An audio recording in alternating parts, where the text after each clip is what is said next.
오늘 말씀은 요한일서 2장 우리 12절로 17절 말씀이 되겠습니다.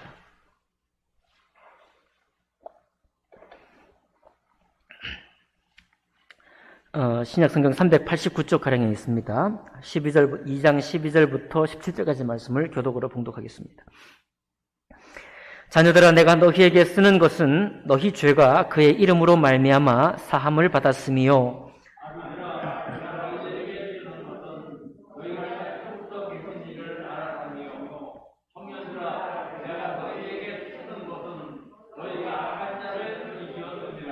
아이들아, 내가 너희에게 쓴 것은 너희가 아버지를 알았으며, 아비들아, 내가 너희에게 쓴 것은 너희가 태초부터 계신 이를 알았으며, 청년들아, 내가 너희에게 쓴 것은 너희가 강하고 하나님의 말씀이 너희 안에 거하시며 너희가 흉악한 자를 이기었음이라.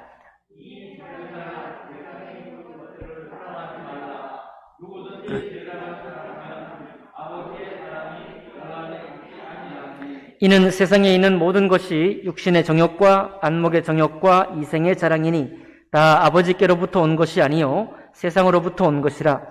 이 세상도 그 정욕도 지나가되 오직 하나님의 뜻을 행하는 자는 영원히 거하느니라. 아멘. 말씀과 예배를 위해 기도하겠습니다. 살아계신 하나님 아버지, 저의 오랜 인내를 속에서 더 안전하고 좋은 날을 기다려왔건만 주님, 다시 우리에게 인내의 시간이 필요한 것을 보게 됩니다. 아버지 하나님, 주님께서 요구하시는 시간이 언제까지든지 저희가 능히 인내하며 기다릴 수 있도록 도와주시고 항상 우리가 하나님의 사랑 안에 거하는 그런 삶을 살 수 있도록 축복해 주시옵소서. 12월 한 달에 또 삶을 주님 앞에 내어 맡겨드립니다. 하나님 아버지, 우리가 손으로 하는 모든 수고, 생각과 헌신으로 하는 모든 일들 속에 하나님의 은혜와 영광이 나타나기를 원합니다. 하나님 아버지, 우리 모두를 사용해 주시옵소서. 예배 시종을 주님께 의탁할 때 귀하신 우리 주 예수님 이름으로 기도하옵나이다. 아멘. 네, 오늘 이 말씀, 읽은 말씀을 본문으로 해서 하나님의 사랑 안에서 행하는 사람이라는 제목으로 말씀 나누겠습니다. 하나님의 사랑 안에서 행하는 사람이 가져야 할 먼저 두 가지 특징, 두 가지 사안을 먼저 말씀드리겠습니다. 첫 번째는 템포입니다. 템포를 하나님의 템포에 조절할 수 있는 사람, 하나님의 템포에 맞춰갈 수 있는 사람, 또 맞추려고 하는 사람, 그 사람이 하나님 사랑 안에서 행할 수 있는 사람입니다. 두 번째로, 그 템포를 하나님의 템포에 맞춰갈 때, 그러나 나의 시간표와 하나님의 시간표가 맞지 않았을 때, 그때에 그 깨어지는 순간, 어긋난 순간에 여전히 하나님의 사랑이 나와 함께하고 계심을 믿는 사람이야말로 하나님의 사랑 안에서 행할 수 있는 사람이 되겠습니다. 오늘 말씀을 통해서 이 두 가지 사실이 왜 우리에게 그렇게 중요한 사실인지 한번 살펴보기를 원합니다. 여기 12절 보니까요, 자녀들아, 내가 너희에게 쓰는 것은 너희 죄가 그의 이름으로 말미암아 사함을 받았으며라고 말하고 있습니다. 사도 요한이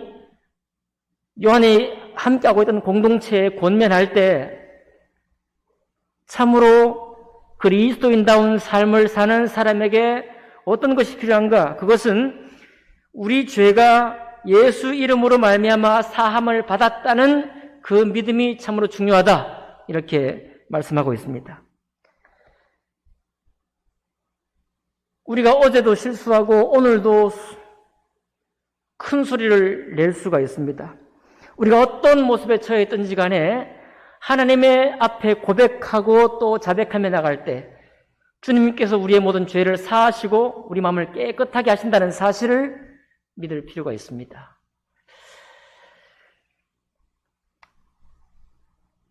너희 죄가 그의 이름 예수 이름으로 말미암아 사함을 받았으며, 두 번째입니다. 아비들아, 내가 너희에게 쓰는 것은 너희가 태초부터 계신 이를 알았으며라고 말하고 있습니다.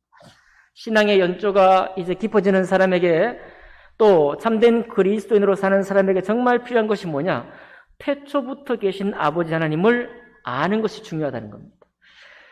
하나님께서 태초부터 계시니까 태초에도 계셨고 세상이 창조되기 전에도, 세상이 창조된 이후에도, 그리고 여러분과 제가 살아가는 지금도 나의 시간표와 하나님의 시간표가 맞지 않아서 내 마음이 괴로운 때에도 누가 계시다는 거예요? 하나님 아버지가 계시다는 겁니다. 왜 주님이 계실까요?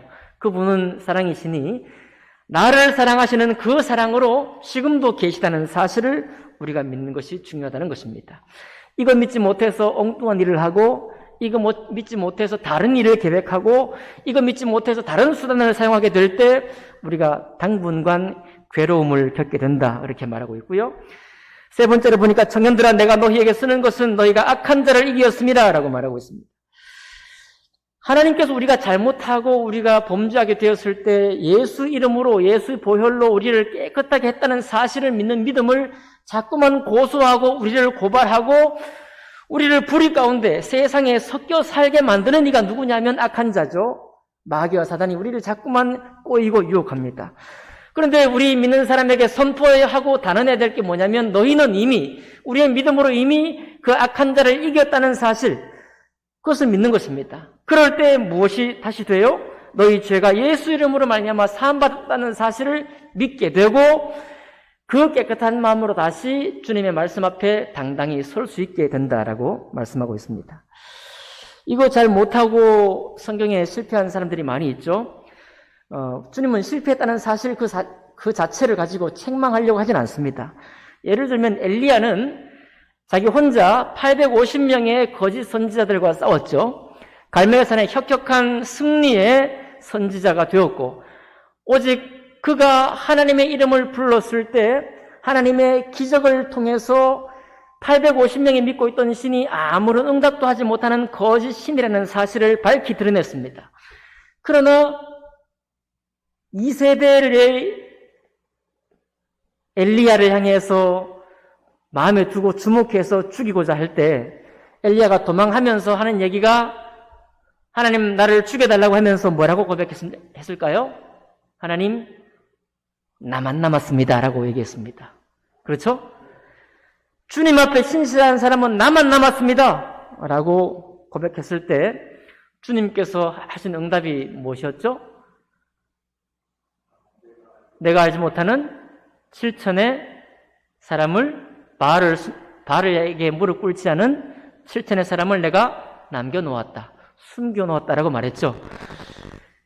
엘리야는 너무나 우리가 정말 사모할 만큼의 그런 놀라운 믿음의 소유자이기 때문에 엘리야의 실패를 우리가 탓하거나 책망할 이유가 없습니다. 왜냐하면 우리가 사실 엘리야처럼 하기 때문이에요. 우리도 모두 반복해서 나만 남았습니다. 나만 이렇게 고생합니다. 나만 이렇게 수고하고 비방을 받아도 계속 믿음으로 나왔습니다. 결국 나만 남았습니다라고 우리도 얼마나 많이 고백합니까? 그런데 그때 주님이 7천의 사람을 예비했다는 사실이 중요한 게 아니라 하나님이 항상 우리를 사랑하시고 엘리야를 사랑하셔서 그를 계속 북돋을 만한 사람이 늘 있었다는 것입니다. 이게 바로 뭐냐면 하나님의 사랑이에요. 하나님의 사랑은 항상 일을 한다는 겁니다. 하나님의 사랑이 항상 우리에게 일을 하기 때문에 우리는 나만 고생하고 나만 괴롭다고 고백할 때에도 우리 주님께서 때가 되면 하나님이 나를 사랑해서 하신 일을 보여주는 거예요. 엿보게 해주시고 느끼게 해주시는 겁니다. 그럴 때 엘리야가 다시 기운을 차리고 하나님께서 먹여주시는 떡을 먹고 기운을 차리고 다시 일을 시작하잖아요. 엘리사를 후계자를 세우고. 맞나요? 예, 실천의 사람을 숨겼다는 사실이 무슨 말인가 하면 하나님이 살아계시고 그분은 태초부터 계시는 분이고 태초부터 우리를 사랑하셔서 계획하시고 일을 하고 계시는 분이라는 사실입니다. 그걸 믿는 게 우리의 믿음이에요. 우리가 많이 흔들릴 때 그 믿음으로 다시 돌아갈 때 우리의 믿음을 회복하시고 늘 하나님의 사랑과 그분의 말씀 안에 행할 수 있게 된다는 말씀입니다. 사울은 또 어땠나요? 우리는 정말 구약 성경을 보면서 우리 집사님 한 분과도 교제를 나눴습니다만은 사울은 하나님이 너무 심하게 대하신다. 다윗은 용서해 주시고 사울은 몇 번 실패했다고 그냥 왕에서 폐위해 버리시고 너무 사울을 심하게 다루는 게 아니냐 이렇게 생각을 하게 됩니다.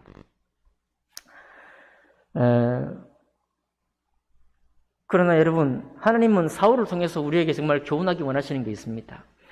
사울이 가장 심각하게 실패했을 때가 언제냐면 큰 수도 없이 셀 수 없이 많은 대적과 블레셋이었습니까? 그 대적과 싸우고 있는데 싸우려고 하는데 너무 무서운 나머지 자기와 함께 했던 군사들은 진에서 도망가기 시작하고 전쟁을 축복하기 위해서 오신다고 했던 사무엘 선지자는 아직 코빼기도 안 보이고 그렇죠? 마음은 녹아서 내리고 그 급한 타이밍에 이 템포가 이제 도저히 인내심을 발휘할 수 없는 타이밍이 왔을 때 사울이 그만 하나님의 법, 제정한 법, 제사장의 법도를 무시하고 자기가 스스로 제사를 드리게 되는 그런 우를 범했습니다. 여기 사울의 처지에 있을 때 제가 사울의 처지였다면 저도 당연히 나의 템포에 아주 궁지에 몰린 나머지 제가 제사를 드렸을 거예요. 저는 이제 사울을 보면서 사울과 똑같은 심정이 듭니다. 근데 그때 하나님께서 사울을 보시면서 사울을 아주 책망하시잖아요. 그죠? 사울을 책망하셔요. 그러니까 사울에게 연민 가지는 것도 좋지만 하나님이 뭘 보여주기 원하시는가 하면 결국 사무엘이 왔나요? 오지 않았나요? 사무엘이 왔어요. 물론 시간은 늦었습니다. 사울이 생각했을 때 최적의 타이밍은 이미 지나버린 거예요. 이미 사울이 생각했던 템포는 이미 지나가 버린 것입니다. 전쟁이든 모든 싸움이든 뭐가 제일 중요해요? 타이밍 정말 중요하거든요. 골든타임 그러지 않습니까? 골든타임 다 놓치고 오면 뭐 하겠어요? 그런데 하나님께서 사무엘을 보내셨습니다. 무엇을 사울에게 그리고 사울의 그 기사를 읽고 있는 우리에게 보여주기 원하시는가? 하나님은 사랑이신데 그냥 추상적인 사랑을 말하는 게 아닙니다. 하나님은 사랑이시지 이렇게 고개를 끄덕이라고 주시는 말씀이 아니에요. 하나님의 사랑은 태초부터 우리를 향해서 일하고 있다는 것을 믿으라는 겁니다. 그 사실을 보고 그 일을 보고 하나님의 사랑이 일하신다는 사실 그 믿음으로 우리를 다시 초대하는 거예요.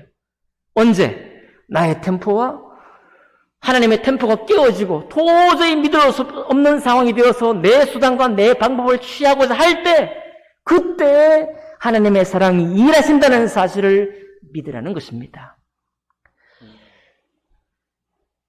제가 이제 5년 동안 지역을 좀 돌아보는 일을 했습니다.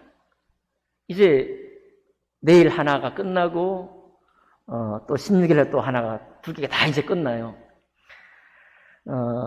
여러분들이 들어보지도 못하셨겠지만 제가 어떤 일을 하는지 모르고 계셨겠지만 그 일하면서 소리도 높여봤고요. 다투기도 해봤고 실망도 해봤고 여러 가지 비난도 해봤습니다. 근데 제가 오늘 돌아오면서 하나님께 큰 위로를 받았습니다. 여러분 양양고속도로가 뚫린 지가 몇 년이나 됐을까요? 아마 6년요? 5년 이상 됐죠? 양양고속도로 뚫리면서 양양으로만 다녔습니다. 왜냐하면 시간이 급하니까요. 3시간 만에 갈 수 있으니까. 물론 인제 숲으로 가기 위해서는 미시령을 통과해야 되겠지만 그런 특별한 목적이 아니어도 항상 빨리 가는 양양고속도로를 탔죠. 오늘은 의도적으로 이상하게 그런 마음을 주었는데요. 미시령길로 왔습니다. 옛날 길이 아닙니까? 미시령길로 오고 중간에 다시 양양고속도로로 합류하는 지점들이 여러 군데가 있습니다. 미시령으로 빠져나와도 속초 IC로 다시 돌리는 것도 있고 동홍천에서 빠지는 길도 있고 홍천 IC에서 또 빠지는 길이 있습니다. 전부 다 양양고속도로를 안내하는 거예요. 제가 시간을 재보니까 얼마나 큰 차이가 있느냐. 미시령길로 딱 접어들자마자 약 7, 8분 정도 차이가 나더라고요. 양양으로 갈 때 하고 미시령길로 올 때 하고. 물론 동홍천으로 빠졌어야 됩니다. 제가 오면서 동홍천에서 빠져야 되는데 안 빠졌어요. 그냥 계속 왔습니다. 홍천 IC까지 왔어요. 다시 빠지면 또 시간이 주는데 끝까지 양평으로 제가 타고 왔습니다. 총 늘어난 시간이 한 45분 정도 늘어나더라고요. 집사님들 잘 아시겠죠? 근데 제가 오면서 뭘 발견하고 놀랐는가 하면 내가 이 좋은 경치를 5년 동안 왜 무시하고 지냈을까? 느리게 돌아가는 풍력발전기, 그 고즈넉한 그거 보지도 못했고, 내린천 계곡 보지 못했고요. 항상 동해안 갔다가 설악을 뚫고 나올 때 여기 너무 좋은데 이걸 두고 가는 게 아쉽다 라고 생각했는데 양양고속도로 타는 수많은 해 동안 한 번도 그런 느낌을 가져보지 못했습니다. 뚫고 나오니까 한강도 기다리고 있고 너무너무 좋은 거예요. 제 마음이 얼마나 힐링이 되는지 제가 주님께 감사했습니다. 하나님, 진짜 너무 감사합니다. 왜 제가 터널로 뚫려있는 그 속도 빠른 길로만 계속 다녔을까요? 45분밖에 차이가 안 나는데 이 좋은 경치 내버려 두고 이 정말 낭만적인 풍경을 내버려 두고 내가 왜 그리 다녔을까요? 하면서 주님의 인도하심에 제가 너무 감사하게 되었습니다. 무슨 말씀을 드리려고 하는가 하면 45분의 시간 차이가 있었죠. 제가 빨리 가고 빠른 일처를 위해서 터널이 많은 양양길로 가는 한은 그 길을 타고 있는 한은 주님이 항상 그렇게 예배해 주신 좋은 것 저는 맛볼 방법이 없는 거예요. 그러나 미시른길을 타고 동천 IC에서 빠져나가지 않고 계속 직진하고 홍천 IC에서 빠지지 않고 계속 직진하고 양평에서 빠져나갈 길인데 또 계속 직진해가지고 결국은 45분의 시간을 더했지만은 항상 저 푸른 강물이 있었고요. 항상 저 설악의 계곡이 그렇게 아름다웠고 저 설악산이 너무나 아름다웠고 오늘 제가 촛대바위 여러분 아시나요? 촛대바위를 5년 전에 보고 한 번도 보지 못했습니다. 그걸 이제 깨달은 거예요. 저 아름다운 거 내버려두고 그냥 안 보고 달린 것입니다. 제가 제 시간표를 선택하는 한은 제가 저의 계획을 따라서 가기로 그 길을 선택하는 한은 하나님이 만들어 놓으시고 마음껏 보라고 했던 그 길을 전혀 보지 못하는 것입니다. 수년 만에 그 길을 보면서 제가 너무 감동받았어요. 하나님 감사합니다. 5년 동안 제가 지역 섬긴 거 이렇게 보상해 주시네요 하고 그 길 다시 가면 별로 감흥이 없겠지만 그렇게 막 뚫고 나고 내비를 막 무시해버리고 내비를 거절해버렸습니다. 내비를 거절하니까 너무너무 좋더라고요. 하나님의 사랑이 태초부터 우리에게 계셨다는 사실은 아마 그런 것 같습니다. 나의 템포도 맞지 않고 나의 생각과도 맞지 않은데 얼마나 안달이 나는지 몰라요. 제가 왜 그동안에 때로는 다투기도 하고 언성을 높이기도 하고 335 작당을 해서 어떤 사람을 비방하기도 하고 그런 일도 했습니다. 좀 부끄러운 일이지만 그런 일도 했어요. 왜 내가 그랬을까요? 제 마음속에 하나님의 템포를 향한 그 마음을 좀 더 훈련하고 했더라면 뿐만 아니라 저의 템포, 하나님의 템포가 맞지 않았을 때 답답하고 코너에 몰렸을 때 그때 하나님의 사랑이 여전히 열심히 나를 위해 일한다는 사실을 더 믿고 있었더라면 좀 더 아름답게 진행하지 않았을까 생각해 보는 것입니다. 여러분 어떤가요? 엘리야가 실패한 것이 실패인가요? 사울이 그렇게 잘못된 선택을 한 것을 우리가 비난만 할 필요가 있을까요? 아닙니다. 하나님은 어떤 분이셔요? 너희 죄가 그의 이름으로 말미암아 뭘 받았으며 사함을 받았으며 주님은 우리를 책잡기 위한 분이 아니고 주님은 우리에게 칼잡이처럼 휘두르기 원하시는 분이 아니라 우리를 다시금 원래 상태로 거듭난 상태로 주님을 진실로 신뢰하는 상태로 매일 돌려놓기 원하시는 분이십니다. 거기에 여러분과 제가 반응하게 되고 다시 돌아갈 때 그때 비로소 하나님 말씀을 순종할 수 있는 여유가 생기고 하나님 아버지 안에서 하나님 아버지의 사랑 안에서 행할 수 있는 그런 마음이 준비가 되는 것입니다. 그렇지 않으면 어떻게 될까요? 그렇지 않으면 15절에 뭐라고 하고 있나요? 이 세상이나 세상에 있는 것들을 사랑하지 말라. 누구든지 세상을 사랑하면 아버지의 사랑이 그 안에 있지 아니하니.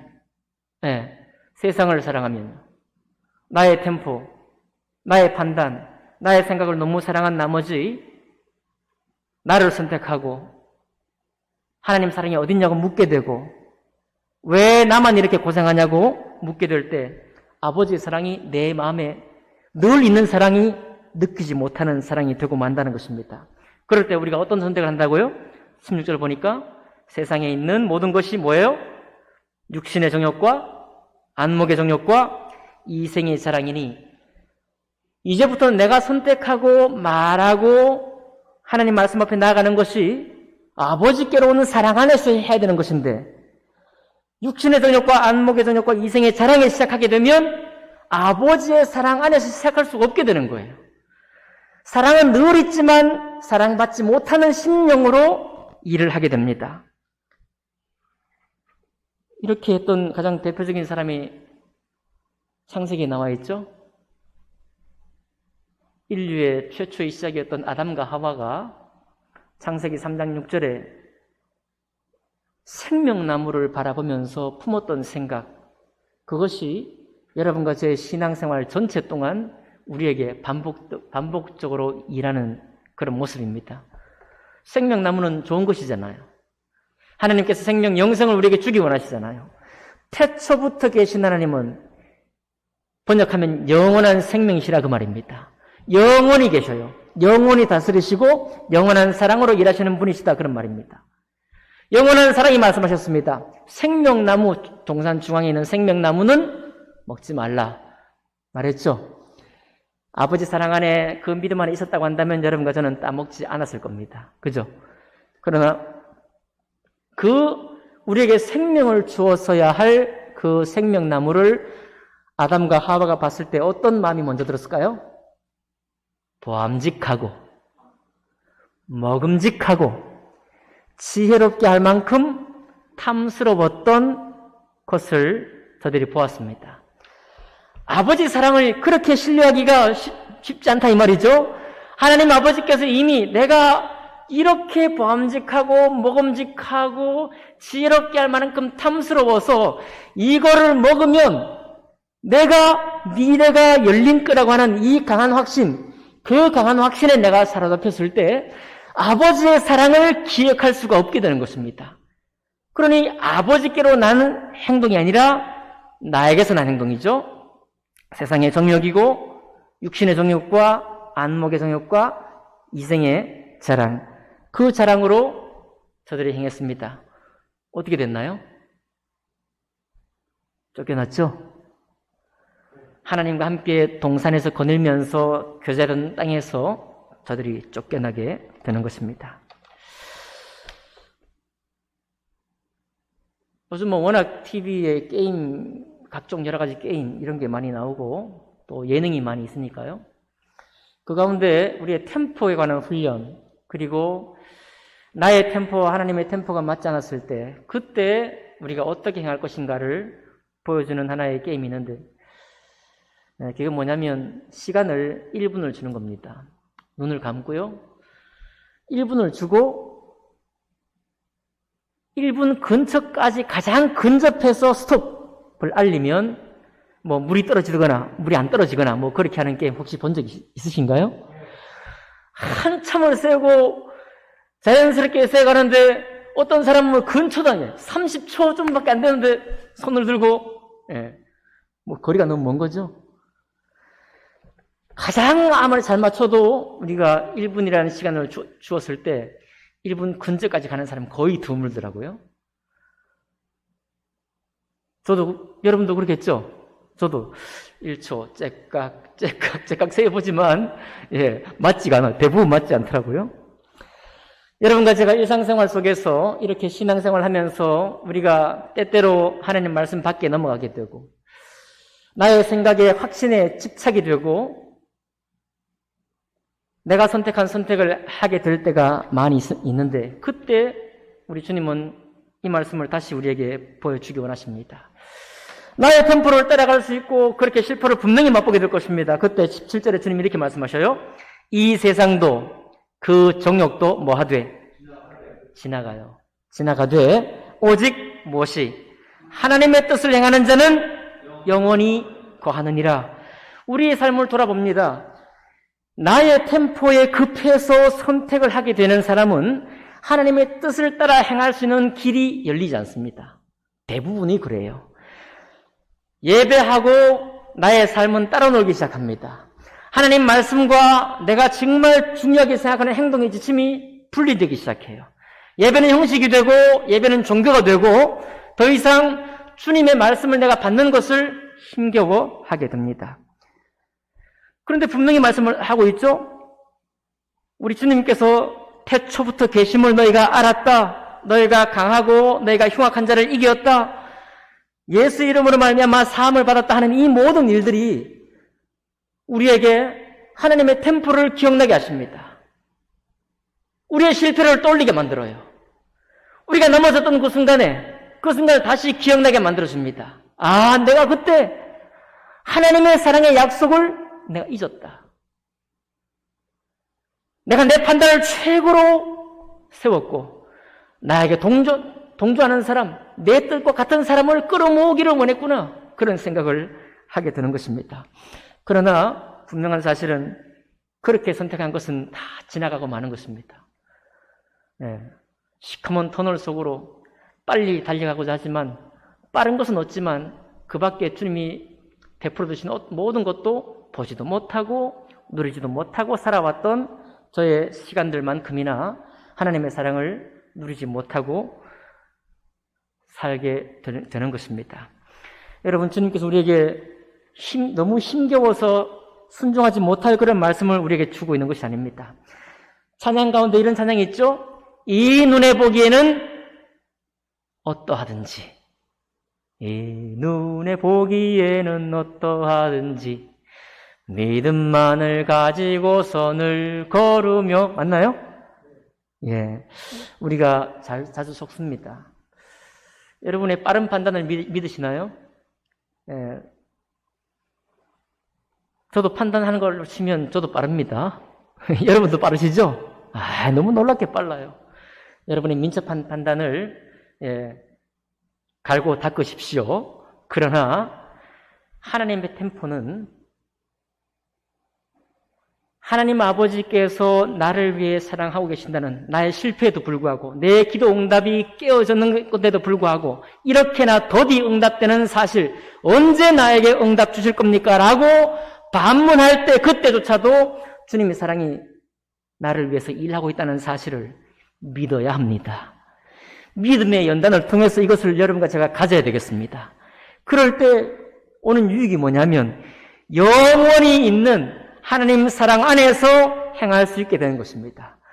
그때 아버지께서 하나님의 뜻을 행할 수 있는 사람으로 살게 되는 것입니다. 그때 그 사람이야말로 나의 행사가 영원히 남게 되는 영원한 생명이신 주님과 함께 거하게 되는 일이 되고 인생이 된다는 사실을 오늘 주님께서 여러분과 저에게 가르쳐 보여주기를 원하십니다. 믿을 수 있겠습니까? 우리가 믿을 수 있을까요? 반드시 우리는 실패할 것입니다. 우리는 실패 과정을 겪을 거예요. 그러나 오늘 기억합시다. 템포가 중요할 뿐만 아니라 정말 기다리는 사람이 인내로 기다리는 사람이 중요할 뿐만 아니라 그 기다림 가운데 마냥 기다리는 것이 아니라 하나님 아버지의 사랑이 지금 일하고 있다는 사실을 기억하는 것입니다.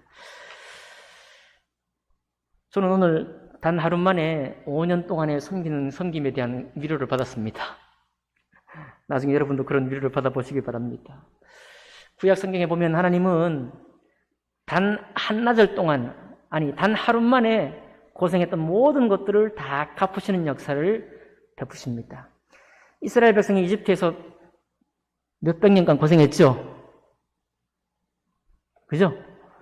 그 고생을 단박에 홍해 바다를 건넌 그 하루 동안에 모든 사람의 수고로움을 위로하셨습니다.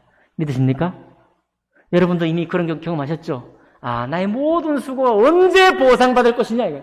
나의 모든 수고는 어떻게 열매를 맺을 것이냐, 답답할 때 주님은 단 하루 한나절 만에라도 우리를 위로하실 수 있는 분이십니다. 그리고 위로하실 수 있는 가능성만으로 가지고 계신 것이 아니라 그분은 실제로 여러분과 저를 사랑으로 일하시고 주님의 템포를 따라 우리를 인도하시는 살아계신 주님이십니다.